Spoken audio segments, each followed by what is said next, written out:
انتہائی اہم ترین خطبہ جمعہ کا انشاءاللہ موضوع ہوگا کہ حجۃ الوداع کے موقع پر نبی صلی اللہ علیہ وسلم نے سارے انسانوں کو کیا پیغام دیا۔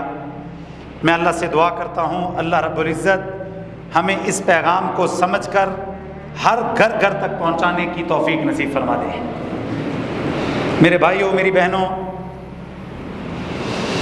یقیناً یہ دنیا آسائش و زیبائش کی جگہ ہے، یہ دنیا لذتوں کے سامان سے بھری ہوئی جگہ ہے، لیکن جب انسان کل قیامت کے دن جنت کے اندر جنت کی لامحدود نعمتوں کو، مملکت کبیر کو اور ہمیشہ کی زندگی کو دیکھے گا تو اسے پھر یہ دنیا کی ساری نعمتیں انتہائی حقیر محسوس ہوں گی، اور انسان پھر کل قیامت کے دن اپنی ناعاقبت اندیشی اور اپنی کم عقلی کے اوپر اظہار افسوس کرے گا۔ اور وہ اظہار افسوس اللہ نے قرآن میں نقل کیا ہے، یقول یا لیتنی قدمت لحیاتی، اے کاش، اپنی انگلیاں اپنے منہ کے اندر ڈالے گا، وہ ان انگلیوں کو چبانا شروع کرے گا اور اسے پتہ ہی نہیں چلے گا کہ وہ ہاتھ کھا چکا ہے، اور اسے یہ پتہ ہی نہیں چلے گا کہ وہ اپنے بازو کو کھا رہا ہے، اور اس کی زبان سے صرف ایک ہی لفظ ہوگا، یقول یا لیتنی قدمت لحیاتی، اے کاش میں نے آج کے لیے کچھ بھیجا ہوتا، اے کاش میں دنیا کے دھوکے کے سامان میں نہ پڑتا، اے کاش کچھ سامان میں نے آج بھیجا ہوتا۔ والباقیات الصالحات، اور وہ سامان کیا ہے؟ یاد رکھیں، سرحد موت کے دوسری طرف دنیا کا کوئی بھی سامان، دنیا کی دکان، دنیا کا مکان، دنیا کی اولاد، دنیا کی صحت، دنیا کی کوئی بھی آسائش سرحد موت کے دوسری طرف ساتھ نہیں جاتی، بلکہ والباقیات الصالحات، صرف نیک اعمال باقی رہتے ہیں، وہ انسان کے ساتھ قبر میں جاتے ہیں، حشر میں سایہ بن کے کھڑے ہوتے ہیں، اور کائنات کے امام نے فرمایا یہی نیک اعمال انسان کو جنت میں داخل کر کے چھوڑ کے آتے ہیں۔ اور آج کا دن اور کل کا دن بلا شک و شبہ یہ سال کے سارے دنوں میں سب سے افضل دن ہے، اور کل کے دن کے بارے میں تو نبی صلی اللہ علیہ وسلم نے صحیح سند سے روایت فرمایا کہ یہ دن یوم النحر سارے سال کے دنوں کا سردار ہے، سارے سال کے دنوں سے افضل ہے، اس دن کا کوئی مقابلہ نہیں ہے جو کل آنے والا ہے۔ کیوں؟ اس دن کے اندر نبی صلی اللہ علیہ وسلم نے فرمایا اللہ کو سب سے محبوب عمل جانور کے خون کو بہا دینا ہے۔ ذرا غور کریں اس بات کے اوپر، جب ہم جانور کا خون بہاتے ہیں تو حقیقت کے اندر پھر اس سبق کی دہرائی ہوتی ہے، ہم ویسے نہیں دہراتے، ہم ویسے اس کے اوپر چھری نہیں پھیرتے، بلکہ اگر اللہ کے نام کے بغیر چھری پھیر دی جائے تو وہ حرام ہو جاتا ہے سارے انسانوں کے لیے، اس کو ہم کھا نہیں سکتے، ہمیں یہ اقرار کرنا پڑتا ہے اللہ اکبر، بسم اللہ، اللہ اکبر، اے اللہ میں اس بات کا اعلان کر رہا ہوں، خدا را اس بات پہ غور کیجئے گا، اے اللہ میں اعلان کرتا ہوں یہ جانور میرا نہیں ہے، اس جانور کا مالک تو ہے، اور یہ جانور میرے مسخر تو نے کیا ہے، بسم اللہ، اللہ اکبر، اے اللہ میں اعلان کرتا ہوں اس جانور کا مالک تو، تیری اجازت سے میں چھری پھیرنے لگا ہوں، اس کے ساتھ ہی میں یہ اقرار کرتا ہوں اے اللہ میرا بھی مالک تو ہے، میں یہ اعلان کرتا ہوں میری اولاد تو نے بخشی ہوئی، میں یہ اعلان کرتا ہوں جس زمین کو میں جوتتا ہوں اس زمین کا مالک بھی تو ہے، میں یہ اعلان کرتا ہوں جو کاروبار تو نے مجھے عطا کیا ہے اس کاروبار کا مالک بھی تو ہے، جس طرح ہے میرے مالک تیری اجازت سے میں چھری پھیر رہا ہوں، میں اس چھری پھیرتے ہوئے اعلان کرتا ہوں کہ میں تیری اجازت اور تیری منشا کے مطابق اپنی ساری زندگی کو تیرے حوالے کرنے کا اعلان کرتا ہوں، میں اس بات کا اعلان کرتا ہوں میرا سب کچھ تیرا ہے، تو مالک ہے، میں تیرا غلام ہوں، آج کے بعد میری مرضی نہیں چلے گی، میں اپنی مرضی کو دفن کرنے کا اعلان کرتا ہوں، اپنی مرضی پر چھری پھیرنے کا اعلان کرتا ہوں، اپنی خواہشات پر چھری پھیرنے کا اعلان کرتا ہوں، لوگوں کے رسوم و رواج پر چھری پھیرنے کا اعلان کرتا ہوں، اے اللہ میں اعلان کرتا ہوں کہ تو جس طرح اس جانور کا مالک ہے، تو زمین و آسمان کا مالک ہے، تو میرا مالک ہے، تو ساری کائنات کا مالک ہے، اور اے اللہ آج میں اپنے دل سے، اپنے دماغ سے، اپنی روح سے، اپنے جسم سے تیری بندگی کا اعلان کرتا ہوں۔ یہ ہے میرے بھائیوں وہ پیغام جو کل ہم نے دہرانا ہے، اور نبی صلی اللہ علیہ وسلم نے اسی دن 9 ذی الحجہ کے دن عرفہ کے میدان کے اندر میرے بھائیوں نیک اعمال کی حدود و قیود کو متعین کر دیا تاکہ قیامت تک آنے والے انسان کسی غلط فہمی میں نہ رہیں۔ اللہ کے نبی صلی اللہ علیہ وسلم نے ایسا بین الاقوامی چارٹر پیش کیا، ایک عالمگیر خطبہ دیا جس خطبے کو آج کے دن دہرانے کی ضرورت ہے، کیونکہ اس خطبے کی تکمیل کے بغیر اللہ کی قسم ہمارا دین مکمل نہیں، ہمارا ایمان مکمل نہیں، اسلام مکمل نہیں۔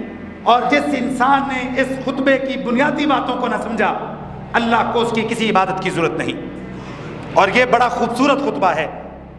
اللہ کے نبی صلی اللہ علیہ وسلم نے یہ خطبہ صرف ایمان والوں کو نہیں دیا۔ سب سے پہلی بات اس خطبے کی، آپ نے فرمایا یا ایھا الناس، اے سارے حاضر لوگوں، 1.25 لاکھ کے قریب حضرات صحابہ اکرام جمع ہیں۔ یہ بنیادی بات ہے میرے بھائیو، اسلام کی بنیادی بات۔ آپ غور کیجئے گا کہ کائنات کے امام نے کس خوبصورت انداز میں انسانیت کی زندگی کا بہترین سبق دیا۔ آپ نے فرمایا یا ایھا الناس، اے لوگوں، قیامت تک آنے والے سارے لوگوں، جو موجود ہیں وہ غائب تک پیغام پہنچا دیں، کیونکہ نبی صلی اللہ علیہ وسلم صرف مسلمانوں کے نبی نہیں ہیں، بلکہ آپ علیہ الصلوۃ والسلام ساری کائنات کے نبی ہیں۔ قیامت تک آپ کے بعد کوئی نبی نہیں آئے گا، آپ خاتم النبیین ہیں۔ اور آپ نے فرمایا یا ایھا الناس، اے لوگوں، سارے سن لو، سارے کان کھول کر سن لو، یہ اسلام ہے جو کائنات کے امام بتانے لگے ہیں۔ آپ نے فرمایا ان دماءکم و اموالکم و اعراضکم علیکم حرام کا حرمت یومکم ھذا فی بلدکم ھذا فی شہرکم ھذا۔ اللہ کی قسم غور کیجئے ان الفاظ پر۔ کائنات کے امام نے فرمایا سارے کے سارے لوگوں سنو، اللہ نے تمہارا خون ایک دوسرے پر حرام کر دیا ہے۔ اللہ اکبر۔ یہاں پر یہ نہیں فرمایا کہ مسلمانوں کا خون حرام ہے، آپ نے فرمایا مسلمانوں تمہارے اوپر کافروں کا خون بھی حرام ہے۔ وہ کافر جو آپ کو نقصان نہیں پہنچاتا، اس کے خون کا احترام بھی وہی ہے جو مکہ کے شہر کا احترام ہے۔ غور کیجئے اس بات کے اوپر۔ آج کل کو دین کے جھوٹے دعوے دار بم باندھتے ہیں اور مسجد میں آ کے پھٹ جاتے ہیں مسلمان کو، اور اللہ کے نبی علیہ السلام نے کافر کے خون کو احترام بخشا ہے۔ آپ نے فرمایا انسانوں تمہارا خون ایک دوسرے پر حرام ہے۔ کتنی بڑی بات ہے۔ یہ کس نے حرام کیا بھائیو؟ اللہ نے حرام کیا۔ اس کا مطلب یہ ہوا ہم ایک دوسرے کا خون نہیں نکال سکتے، ایک دوسرے کے اوپر ہاتھ ہے نہیں اٹھا سکتے۔ لیکن کیا ہمارے معاشرے میں آپ چلتی ہوئی گولیاں نہیں دیکھتے؟ آپ ڈنڈے اٹھتے ہوئے نہیں دیکھتے؟ آپ لوہے کے راڑ نکلتے ہوئے نہیں دیکھتے؟ اور وہ انسان حقیقت میں اللہ کی حرام کردہ ہوئی چیز پر ہاتھ ڈال رہا ہے، اور جو انسان اللہ کی حرام کردہ چیز پر جان بوجھ کر ہاتھ ڈالتا ہے، اس کو حلال کرتا ہے، یقین مانے شریعت کا یہ اصول ہے، وہ انسان دائرہ اسلام سے نکل جاتا ہے۔ جو جان بوجھ کر اللہ کی حرام کردہ چیز کو حلال کرتا ہے۔ اور یہ میں نہیں کہہ رہا میرے بھائیوں، سورۃ النساء کی آیت نمبر 93 کے اندر اللہ تعالیٰ اعلان کرتے ہیں من یقتل مؤمنا متعمدا فجزاؤہ جہنم خالدا فیہا وغضب اللہ علیہ ولعنہ واعد لہ عذابا عظیما۔ غور کیجئے میرے بھائیو، اللہ کی قسم، یہ فوری طور پر لڑائی میں گھر سے بھاگ کر ڈنڈا اٹھانے والا ذرا اس قرآن کی آیت پر غور کرے۔ اللہ تعالیٰ کہتے ہیں جس نے جان بوجھ کر کسی کو مارا، وہ گھر سے پسٹل لے کے کس لیے نکلا تھا؟ اس کو کیا کرنا ہے؟ مار دینا ہے۔ اور پھر مارتے ہیں لوگ، کبھی سیاسی جھگڑا، کبھی خاندانی جھگڑا، کبھی مذہبی عصبیت، کبھی فرقہ واریت، کبھی غیرت کے نام پر مسلمان کا خون بہاتا ہے۔ میں مار سکتا ہوں، مجھے اجازت ہے، اس کی ایسی کی تیسی میرے ہوتے ہوئے زندہ رہ جائے۔ میں نہیں کہہ رہا، اللہ کی قسم یہ اللہ کا قرآن ہے، گھر میں جا کے پڑھیے گا، سورۃ النساء کی آیت نمبر 93 اللہ اعلان کرتے ہیں جس نے جان بوجھ کر کسی کو قتل کیا، بس نکل گیا میں نے مارنا اس کو، اللہ کا قرآن کہتا ہے پہلی سزا فجزاؤ جہنم خالدا فیہا، پہلی جزا تو یہ ہے یہ بدبخت ہمیشہ کے لیے جہنم کے اندر جائے گا، یہ بدبخت ہمیشہ کے لیے جہنم کے سپرد ہوگا۔ اس کا مطلب اس کی ساری زندگی کی نیکیاں ختم ہو گئی۔ یہیں پہ بات ختم نہیں ہوئی، اللہ تعالیٰ اتنے غصے میں ہے اس انسان کے اوپر، اسی آیت میں اللہ فرماتے ہیں وَغَضِبَ اللَّهُ عَلَيْهِ، اس کے اوپر اللہ کا غضب نازل ہوگا، زندگی کے اندر بھی اور آخرت کے اندر بھی۔ یہیں پہ بات نہیں ہے، اللہ کا قرآن کہتا ہے ابھی تو 2 سزائیں ہیں، وَلَعْنَهُ، اس کے اوپر کائنات کی ہر چیز کی لعنت ہو۔ یہ کس کے لیے نکلا ہے گھر سے پسٹل لے کر؟ میں اس کو ماروں گا، اس نے میری زمین پہ قبضہ کیا، میں اس کو مار دوں گا، یا آیا ویسے ہی مار دوں گا، دل کیا مارنے کو. وہ مجھے گاڑی چلاتے ہوئے اس نے ہارن مارا تھا، میں گاڑی سے نکلا، تھوڑی سی ہماری تلخ کلامی ہوئی، اب اس کو زندگی کا حق میں چھینوں گا، اس کو زندہ رہنے کا حق کوئی نہیں ہے. دیکھ لیں گے بعد میں، ہمارے اپنے وکیل ہیں، ہم ضمانت کرا لیں گے، کوئی مسئلہ نہیں ہے. جیل کسی نے کیا نہیں دیکھی، ہم نے بھی تو دیکھی ہے، واپس ہی ہو جائے گی. یعنی ہمارے ذہن میں یہ تصور ہی نہیں ہوتا کہ ہم کتنا بڑا ظلم کر رہے ہیں. اگر دنیا میں آپ آ بھی گئے، وہ میرے بھائیو اللہ کا قرآن کہتا ہے لعنتی انسان ہے، جہنمی انسان ہے، اور یہیں پر بات ختم نہیں ہوتی. حالانکہ غور کیجئے گا، اللہ نے آیت کے شروع میں یہ اعلان کیا ہے کہ وہ جہنمی انسان ہے. آیت کا اختتام اللہ فرماتے ہیں وَأَعَدَّ لَهُ عَذَابًا عَظِيمًا، ہم اسے عظیم عذاب کی خبر دیتے ہیں. حالانکہ جہنم بھی تو عذاب ہی ہے، لیکن اس کا مطلب یہ ہوا جس نے کسی کی جان کو تلف کیا، اللہ تعالیٰ فرماتے ہیں ہم اس کو جہنم سے بھی بڑا عذاب دیں گے، اور وہ عذاب اس کی سوچوں میں بھی نہیں ہوگا. یہ میرے بھائیو حقیقت میں جب انسان کسی انسان کی جان لیتا ہے، کسی کی ہڈی توڑتا ہے، کسی کو تھپڑ مارتا ہے، کسی کا خون نکالتا ہے، حقیقت کے اندر وہ انسان اللہ کا حق تلف کرتا ہے. وہ اللہ کی امانت تھی دی ہوئی جان، اس کو وہ انسان اس کو نکالنے کی کوشش کرتا ہے. وہ انسان اس کے گھر والوں کا حق تلف کرتا ہے، اس کے رشتہ داروں کا حق تلف کرتا ہے، اور وہ انسان اس انسان کا اپنا حق تلف کرتا ہے. اور یاد رکھیں، کسی بھی انسان کا دوسرے انسان پر سب سے بڑا حق یہ ہے کہ اس کی جان کا احترام کیا جائے. اور یہ صرف مسلمان کی بات میں نہیں کر رہا میرے بھائیوں، یہ سارے عذاب ان لوگوں کے لیے بھی ہیں جو لوگ کسی معصوم کافر کو قتل کرتے ہیں. حربی کافر کے علاوہ جو مسلمانوں کے خلاف جنگ کرنے کا اعلان کرتا ہے، کھڑا ہوتا ہے، معصوم کافر کو بھی مارنے کا حکم اسلام میں نہیں ہے. لیکن ہمارے معاشرے میں بھائیو، اگر یہ بات نبی صلی اللہ علیہ وسلم کی یہ نصیحت، خطبۃ الحجۃ الوداع کا ایک قیمتی پیغام اگر ہمیں پتہ ہوتا تو چھوٹی چھوٹی بات پر ہم لڑتے. ہم اللہ کی قسم ہاتھ اٹھاتے ہوئے 1000 مرتبہ سوچتے کہ اگر میرے ہاتھ اٹھانے سے اس کی جان کو کوئی بھی نقصان پہنچا، اس کے خون کا ایک قطرہ نکل گیا، تو میں نے تو حرام کام کا ارتکاب کر دیا، میں نے تو اللہ کی حد کو پامال کر دیا. تو ہم کبھی بھی ہاتھ اٹھانے کی جرت نہ کرتے. تو لڑائی جھگڑا معاشرے سے ویسے ہی ختم ہو جاتا ہے. ہم ڈنڈا سوٹا اٹھانے کی کوشش نہ کرتے، ہمیں پتہ ہی نہیں ہے یہ کتنا بڑا گناہ ہے. تو اللہ کے نبی علیہ الصلوۃ والسلام نے سب سے پہلے حجۃ الوداع کے موقع کے اوپر فرمایا، اے انسانوں کی جماعت، تمہارا خون ایک دوسرے کے اوپر اللہ نے حرام کر دیا ہے. یا ایھا الناس ان دماءکم واموالکم، اور اے لوگوں سنو، صرف تمہارا خون ہی حرام نہیں ہے ایک دوسرے کے اوپر، اس کی حرمت ہی نہیں ہے، اس خون کا احترام نہیں ہے، بلکہ آپ نے فرمایا تمہارا مال بھی ایک دوسرے پر حرام ہے. اس مال کا احترام ہے، ایک دوسرے کے مال کا ویسے احترام ہے جیسے عرفہ کے دن کا احترام ہے. تو میرے بھائیو، اس بات کو بنیادی طور پر سمجھیے، ہمارا مال ایک دوسرے پر 100% حرام ہے. یہ جو ہم جب دہی لیتے ہیں، دودھ لیتے ہیں، اس کے اندر جب ملاوٹ کرتے ہیں تو حقیقت میں ہم اپنے مسلمان کا مال ناحق تلف کر رہے ہوتے ہیں. ہم اس کو 2 نمبر چیز بیچ رہے ہیں. پسی ہوئی ہلدی کے اندر اینٹیں پیس کے جب ڈالتے ہیں تو میرے بھائیو وہ بھی ہم حرام کا مال کھاتے ہیں، کیوں بھی اپنے مسلمان بھائی کا مال تلف کرتے ہیں ہم. یہ ساری قسمیں، کرپشن، رشوت، دھوکہ، جھوٹ کے ساتھ مال بٹورنا، کسی کی زمین پر قبضہ کرنا، جھوٹ بول کر مال کو بیچنا، کسی کے پلاٹ پر قبضہ کرنا، کسی کو 2 نمبر چیز بیچنا، میرے بھائیو یہ سارے وہ کام ہیں جو اللہ کے نبی علیہ السلام نے خطبہ حجۃ الوداع کے موقع کے اوپر حرام ٹھہرا دیا. فرمایا تمہارا مال حرام ایک دوسرے کے اوپر.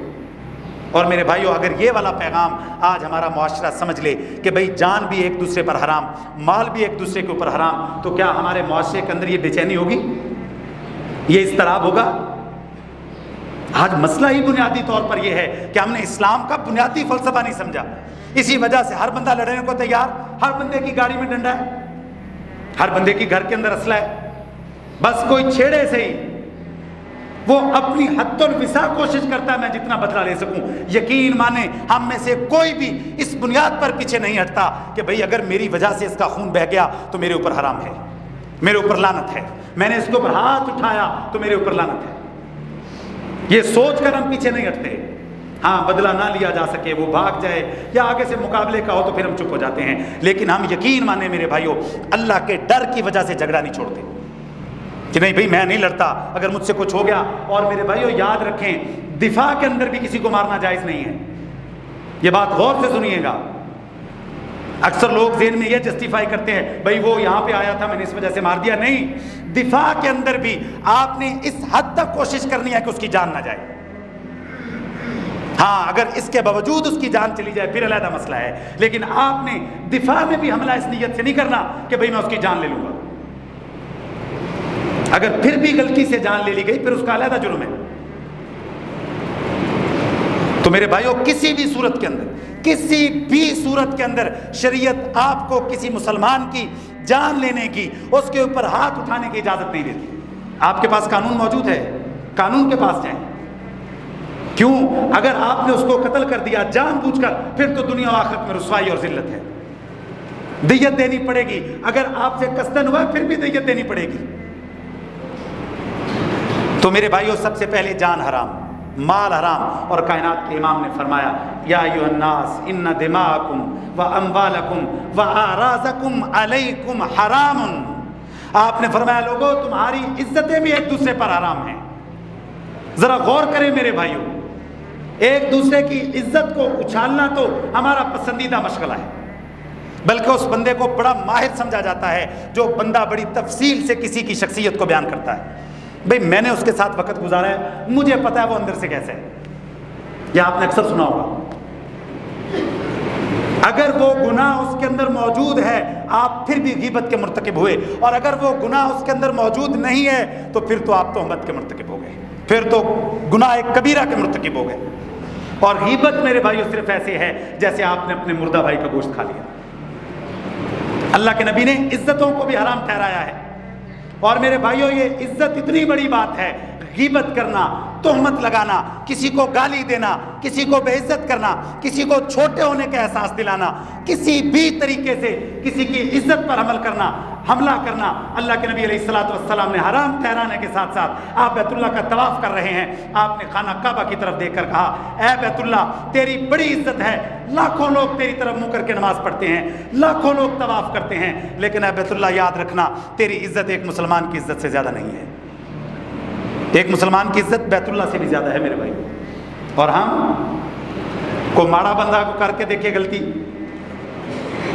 پیسے والے کو ذرا بات کر کے دیکھے، پھر پیسے والے نے بتانا تو ہے بھی میرے پاس پیسہ ہے۔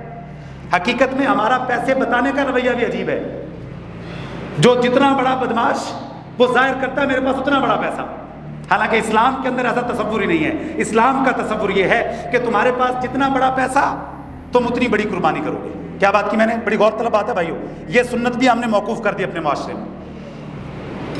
جتنا بڑا پیسہ اس کا اظہار کیسے کرنا ہے اسلام میں؟ قربانیاں زیادہ کرنی ہے۔ اور ہمارے معاشرے میں ایک عجیب تصور آ گیا، شادیوں پہ کروڑوں کا خرچہ ہے، 30 40 لاکھ خرچہ ہے، اور قربانی کی باری آئی جی میں نے یہ ایک بیل لے لی ہے۔ کیوں بیل لیا بھائی آپ نے 10 بیل کیوں نہیں لیے؟ اور یہ بھی ایک عجیب و غریب شیطان نے ہمارے ذہن میں بات ڈالی ہے، وہ بھائی ریاکاری ہوتی ہے۔ وہ میرے بھائیوں کوئی ریاکاری نہیں ہوتی، اللہ نے توفیق دی ہے تو 100 جانور لیں، اس کو گلی میں باندھیں، اللہ کی آپ پہ نعمت ہے اس کا اظہار کریں، ہر چیز کو ریاکاری کی چادر نہ پہنائیں، اپنے بچوں کی تربیت کریں، وہ جانور کو لے کے گھومیں، لوگ دیکھیں کہ اللہ نے آپ پہ فضل کیا ہوا ہے، آپ اللہ کے راستے میں قربان کر رہے ہیں مال کو۔ یہ اس بات کا اعلان ہوتا ہے کہ سب سے قیمتی چیز ہمارے نزدیک ہے مال۔ ہم یہ اعلان کر رہے ہوتے ہیں حقیقت میں جانور اچھا خرید کر، یا اللہ تو نے مال دیا ہے میں اس کو تیرے راستے میں قربان کر رہا ہوں۔ اور نبی صلی اللہ علیہ وسلم آپ نے 100 اونٹ ذبح کیے حجۃ الوداع پر، قربانی کے دن کتنے ذبح کیے بھائیو؟ 100 اونٹ قربان کیا آپ نے، اور 63 اونٹ کائنات کے امام نے اپنے ہاتھ مبارک سے ذبح کیے، اور باقی اونٹ آپ نے حضرت علی رضی اللہ تعالیٰ عنہ سے فرمایا آپ ذبح کیجیے۔ کتنے اونٹ میرے بھائیو؟ 100۔ یہاں پر اربوں کے مالک ہوتے ہیں، ان کے گھر میں 2 جانور نہیں ہوتے، چھوٹی سی بکری لے لی، چھوٹا سا بکرا، بس اتنی گنجائش تھی۔ نہیں بھائی گنجائش زیادہ تھی، تمہیں تو چاہیے یہ تھا کہ تم 10 جانور لیتے، 70 حصے ہوتے، پورے خاندان کے اندر جن لوگوں نے قربانیاں نہیں کی ان کو کہتے یہ ایک حصہ آپ کا ہے۔ گوشت تقسیم نہیں کرنا، 1.5 کلو کی پاؤ کی بوٹی جو چربی والا مال ہے تقسیم کر دیا، نہیں میرے بھائیو، حصے دیجئے لوگوں کو، اپنے مال میں لوگوں کو شریک کیجئے۔ اللہ کی قسم یہ امتحان کے طور پہ ملا ہے، آپ سے زیادہ ذہین، آپ سے زیادہ خوبصورت، آپ سے زیادہ سیانے لوگ ہیں، ان کے ٹماٹر خراب ہو جاتے ہیں نہیں بکتے؟ آپ سے زیادہ خوبصورت لوگ ہسپتالوں میں سانس لینے کے محتاج ہیں۔ یہ اللہ نے جو مال دیا ہے اس کو قابلیت مت سمجھیں، یہ آزمائش ہے، امتحان ہے، اس کو لگائیے اللہ کے راستے میں اور کھل کر لگائیے اور نعمت کا اظہار کیجیے۔ جانور آپ کے گھر کے باہر بندہ ہونا چاہیے، اندر کر کے، حقیقت میں ہم اندر کر کے رکھنے کا ایک اور فائدہ ہو گیا کہ مریض اور حد درجہ مریض، مجھے یقین کر جائیں، مجھے کل ایک بندے نے ایک دو تصویریں بھیجی، ڈاکٹر صاحب یہ لگ جاتا ہے؟ میں نے کہا یقین کر جائیں، اس کا تو مجھے پتہ ہے کہ لگتا ہے کہ نہیں لگتا، لیکن مجھے اتنا پتہ ہے کہ 2-4 کلو سے زیادہ گوشت نہیں نکلے گا اس میں سے۔ اس کو کسی ہاسپٹل میں داخل کراؤ۔ سب سے ماڑا جانور، سب سے ہلکا جانور، سستے سے سستا جانور، میرے بھائیو یہ قربانی نہیں ہے، یہ تو ایک رسم ہے جو ہم پوری کرتے ہیں۔ قربانی کیا ہے؟ اللہ نے قرآن میں بیان کی ہے، اللہ نے کہا مجھے تمہارا خون تو نہیں پہنچتا، تمہارا گوشت تو نہیں پہنچتا، وَلَكِنْ يَنَالُهُ التَّقْوَىٰ مِنْكُمْ، اے لوگوں مجھے تمہارے دل کا حال پہنچتا ہے کہ تم کس دل سے قربانی کر رہے ہو۔ ہاں استطاعت نہیں ہے تو کوئی گناہ نہیں ہے، فرض نہیں ہے کہ آپ نے لازمی قربانی کرنی ہے، لیکن جس کے پاس استطاعت ہے، کائنات کے امام نے فرمایا اگر وہ پھر قربانی نہیں کرتا اسے تو عیدگاہ میں آنے کا حق حاصل نہیں ہے۔ حصہ ڈالیے کم از کم، اور خاص طور پہ مالدار لوگ اپنے ذہن کو بڑا کیجئے، یہ 1-2 جانوروں سے باہر نکلیے۔ جن کو اللہ نے نوازا ہے کم از کم 10 جانور ان کے ہونے چاہیے، کم از کم 10 جانور اللہ کے راستے میں کھلا دیجئے۔ کون سا اپنے دیے میں سے دینا ہے؟ اللہ کے دیے میں سے دینا ہے۔ بہت سارے لوگ ایسے بھی ہوتے ہیں میرے بھائیوں جو ساری زندگی کماتے ہیں اور آخر میں اپنے اوپر لگا کے مر جاتے ہیں۔ اللہ سے دعا کیجئے اللہ ان میں شامل نہ فرما دے۔ یہ جو بچتیں ہوتی ہیں یہ پھر ایسے نکل جاتی ہیں، میں جی فلاں جگہ پہ جا رہا ہوں، فلاں ملک میں جا رہا ہوں، یہ والی چیز کا علاج کرنا ہے، یہ والی چیز کا علاج کرنا ہے۔ وہ دیا تھا کہ اپنی بیماری پہ لگا کے مر جاؤ، اللہ نے اس لیے دیا تھا کہ اس کو بارش کی طرح خرچ کرو۔ جس طرح کائنات کے امام نے 100 اونٹ قربان کیے، تمہیں اللہ نے توفیق دیا تم بھی 100 اونٹ قربان کرو، 100 بھیڑ بکریوں کو قربان کرو، 100 گائے کو قربان کرو۔ جن کو اللہ نے مال دیا ہے کم از کم ان کے 10 جانور ہونے چاہیے۔ یہ 1 آدھ جانور کا تصور ہی ختم کریں۔ یہ تو ماڑے بندے جو مزدور کماتے ہیں 30-35 ہزار، ان کے لیے ہوتا ہے حصہ ڈالنا، یا 1-1.5 لاکھ کا جانور جو درمیانے لوگ ہیں، مڈل کلاس لوگ ہیں، وہ 1.5-2 لاکھ کا جانور لیں گے۔ جس کو اللہ نے کروڑوں میں دیا ہے اس کو کیسے زیب دیتا ہے کہ وہ 1-2-4 لاکھ کی قربانی کرے؟ وہ سجا کر خرچ کرے گا، وہ سنوار کر خرچ کرے گا، وہ اپنے گھر کی دیوار کو جانوروں سے بھرے گا اور پھر اللہ سے دعا کرے گا اے اللہ تیرے راستے میں جانور قربان کر رہا ہوں، اگر موقع ہوا تو اللہ تیری جان بھی قربان کر دوں گا، اے اللہ تیری امانت ہے یہ بھی دے دوں گا، اللہ اولاد تو نے دی ہے تیرے راستے میں قربان کرنے کا وقت ہے اللہ یہ بھی کر دوں گا، اے اللہ میں تیرے راستے میں یہ خون بہا رہا ہوں، اے اللہ تجھے فریاد کرتا ہوں تیرے سے تو اس خون بہانے کے بدلے میں میرے گناہوں کو بھی بہا دے، اے اللہ مجھے معاف کر دے۔ یہ ہے میرے بھائیو اس قربانی کا مقصد۔ اور ہاں میرے بھائیو جو بھائی قربانی کر رہے ہیں مبارک ہے ان کو، قربانی کیجئے، سنت ابراہیمی کو ادا کیجئے، لیکن قرآن کے اس حکم پر بھی عمل کیجئے، فَصَلِّ لِرَبِّكَ وَانْحَرْ۔ اللہ کا قرآن کہتا ہے کہ قربانی سے پہلے نماز بھی تمہارے پر فرض ہے۔